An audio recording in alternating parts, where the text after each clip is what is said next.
Hey guys, welcome back to the channel. Today we're going to be discussing my running goals for 2025. So you just saw a video of my last long run, which was 8 kilometers, and it's actually been the furthest I've ran in a while, as I'm currently coming back from injury, and it's been a very long injury spelled time period at the end of 2024, but we're finally starting to see progress and strength come back in the legs, and I'm very optimistic. I think starting off, my main goal for this year is to just be able to run consistently, because last year I just kept being interrupted by injuries throughout my half marathon prep and then even after my half marathon.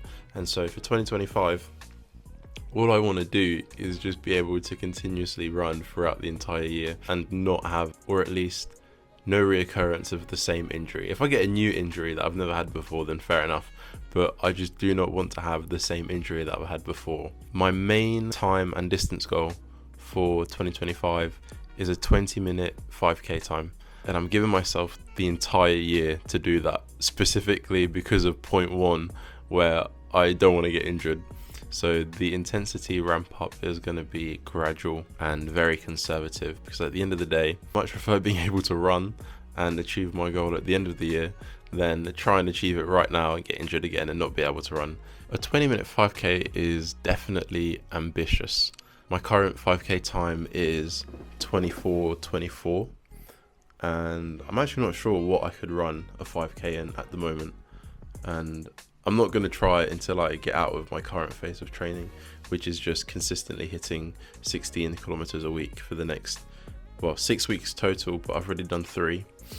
And so 3 more weeks, and then I'm going to enter a base building phase just to reintroduce speed to my legs, because currently all I'm running is easy mileage, just to continue building up that hardware, updating the strength in my legs. But I think it will be doable. One, because I've never really done speed training before, and so my body should be very receptive to that new type of stimulus, and I am a relatively fast sprinter, and so I know I've got that leg turnover, I've got the pop in my step for it, but I've just never trained to hold that speed for such a long period of time, and so that's definitely going to be something new.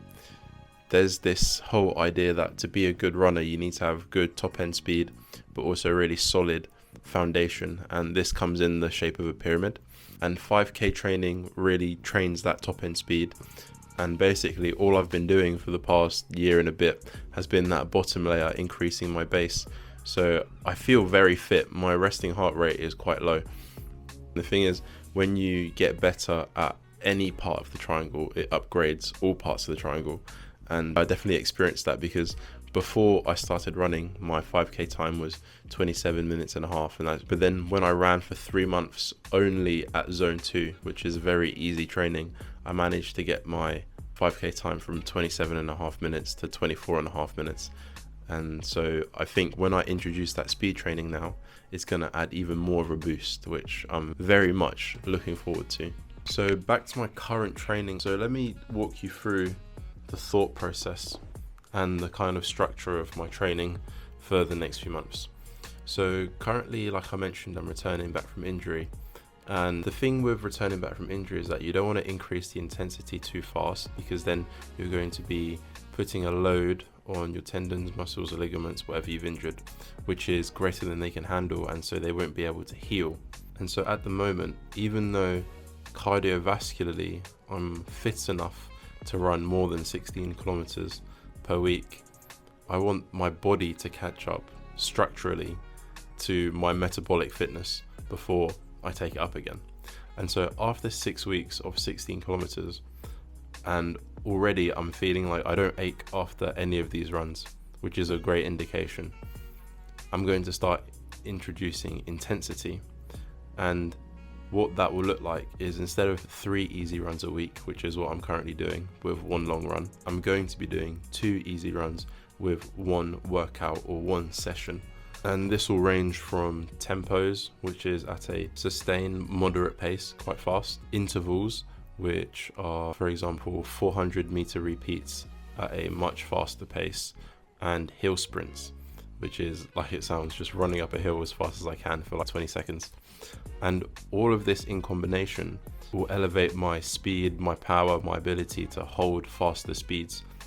And so it will be working a different system to the system which is being improved when I run easy, being that those faster mechanics and metabolic processes. And this kind of falls into the theory of training called polarized training. So I'll keep my easy runs very easy, but then when I do workout sessions, I do them really hard. So then I can maximize adaptations at both ends of the spectrum and not need to waste any time in this middle section, which is not as useful when you're not training for a specific reason. And so that's why a base phase, you're trying to get as much bang from your buck from every session that you do. And so this is why a polarized model when doing base training is really good. And so after I finished a couple months of base training, I'm then going to start my 5K training. And where base training differs to training for a specific race is exactly in that ratio of hard to easy runs, which I mentioned before, which is something that I didn't know until I got much more into running. I thought you could train as if you're training for a base for a specific race, but actually the requirements change. And so when I'm going to be training for my 5K, there's going to be a lot more work at that higher end speed, because that's more specific to my race. But if I was training for a marathon, for example, there'd be more training in that middle grey area, because that's kind of where the marathon sits. It's important to train for specificity, and what that will look like for me is I'm going to have shorter runs, because 5K relatively is a short distance and a short duration. Because something which is really important this year for me is finding the effective minimum dose, and this is the best way to prevent injury.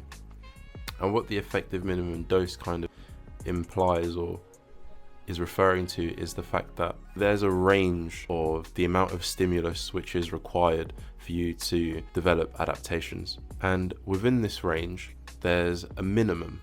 The minimum is where if you do just enough, you will see adaptation, but if you do any less than the minimum, then whatever you're doing won't lead to any change that you want. And then there's a maximum effective dose. This is the most you can do to see change, and you'll probably see the most change if you do the maximum. But the issue with doing the maximum is that you're excessively close to your injury risk.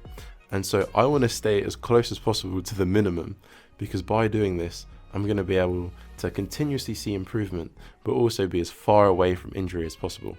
And that's really important to me. And I think that should be really important to everyone, because realistically, I just run for fun. And so there's really no need for me to be getting injured from this. It'll be the opposite of fun. And so yeah, we will see how it goes. I just want to get through these next 3 weeks. Then I can start base training. And I think I'm going to do base training for about 12 weeks. And then I'll start my specific 5K training. When I start base training and I actually have a plan, then I'll walk you guys through it and we can break down exactly why I've chosen to do it the way I have. I'll see you guys in the next video.